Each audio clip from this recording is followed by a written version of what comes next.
भगवान शिव के बारे में प्रचलित है कि वह थोड़ी सी तपस्या से आसानी से प्रसन्न हो जाते हैं। हालांकि कई ऐसे उदाहरण भी हैं जब किसी ने बड़ा वरदान पाने ने उनकी कठिन तपस्या भी की है। लंकाधिपति रावण ने भी अमरत्व का वरदान पाने के लिए भगवान शिव को अपने 10 सिर चढ़ा दिए थे। भगवान शिव से जुड़ी ऐसी ही एक और कहानी है जिसमें एक राक्षस ने शिव जी की घोर तपस्या कर उन्हें प्रसन्न किया था। हालांकि वरदान देकर भगवान शिव खुद ही मुसीबत में फंस गए थे। बाद में भगवान विष्णु ने उन्हें इस मुसीबत से छुटकारा दिलाया था। कहानी के मुताबिक एक बार महर्षि नारद धरती पर घूम रहे थे।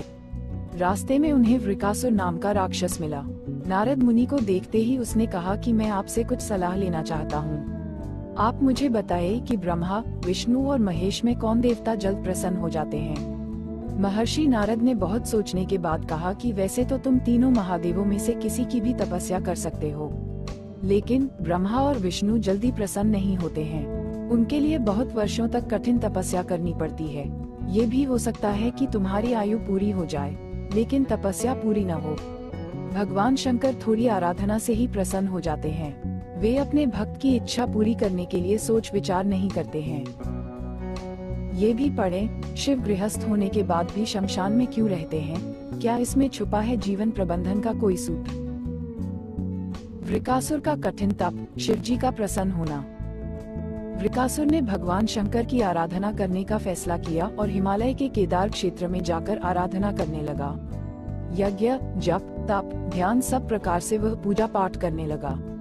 कुछ दिनों के बाद उसने सोचा कि मैं शरीर और प्राण को ही भगवान शिव को अर्पित कर दूंगा। ऐसा सोचकर वह अपने शरीर का मांस काट काट कर यज्ञ कुंड में डालने लगा, लेकिन भगवान शिव प्रसन्न नहीं हुए। परेशान होकर एक दिन उसने अपना शीश काटकर भगवान शिव को अर्पित करने का फैसला किया। स्नान ध्यान कर जैसे ही उसने खड़ग उठाकर अपना शीश काटना चाहा कि भगवान शंकर प्रकट होकर बोले, बस करो, तुम्हारी तपस्या पूरी हुई, मैं तुम पर प्रसन्न हूँ, वर मांगो। वृकासुर की वरदान की परीक्षा के लिए हट। वृकासुर हाथ जोड़कर भगवान शिव से बोला, आप मुझे वर दीजिए कि मैं जिस प्राणी के सिर पर हाथ रख दूं, उसकी तुरंत मृत्यु हो जाए।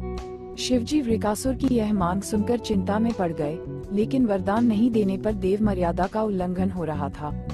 शिवजी वृकासुर से बोले कि तुम्हारी तपस्या व्यर्थ नहीं जाएगी। तुमने मुश्किल वरदान की कामना से तपस्या की थी, इसलिए तुम्हें तपस्या भी कठिन करनी पड़ी।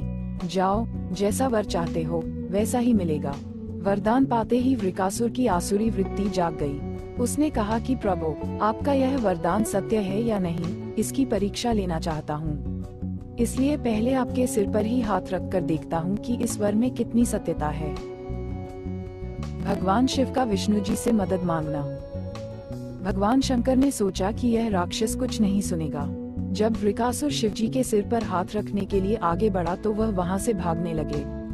इस पर वृकासुर का क्रोध बढ़ गया। वह पीछा करते हुए चिल्लाया कि महर्षि नारद की तरह आपने भी मुझसे छल किया है।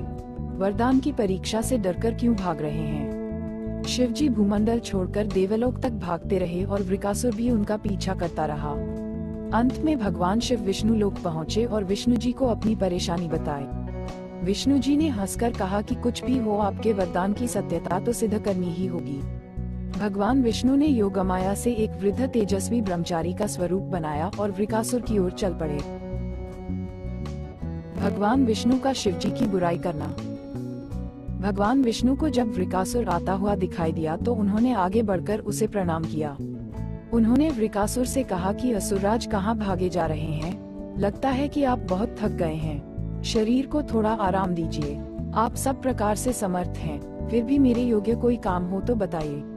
अक्सर लोग अपने मित्रों और सहायकों से ही अपने काम पूरा करा लेते हैं। एक तेजस्वी ब्रह्मचारी की बातें सुनकर वृकासुर ने शिवजी के वरदान और उसकी परीक्षा की बात बताई। इस पर ब्रह्मचारी हंसा और कहा कि तुम किसके वरदान की परीक्षा लेना चाहते हो? शिवजी का तो अपना कोई घर ही नहीं है। वह खुद भूतों प्रेतों के साथ घूमते रहते हैं। वह भला किसी को क्या वर देंगे? वर देने वाले तो ब्रह्मा और विष्णु ही हैं। वृकासुर का ब्रह्मचारी की बातें में फंस जाना। विष्णु जी ने वृकासुर से कहा कि तुम्हें वरदानी होना था, ब्रह्मा या विष्णु की आराधना करनी चाहिए थी। शिवजी के पीछे बेकार दौड़ रहे हो। वरदान देने वाला तो खुद इतना शक्तिशाली होता है कि उसके वरदान का असर खुद उस पर नहीं हो सकता है। उन्होंने तो तुम्हें झूठ मूठ का वरदान दिया है। तुम्हारी तपस्या बेकार चली गई।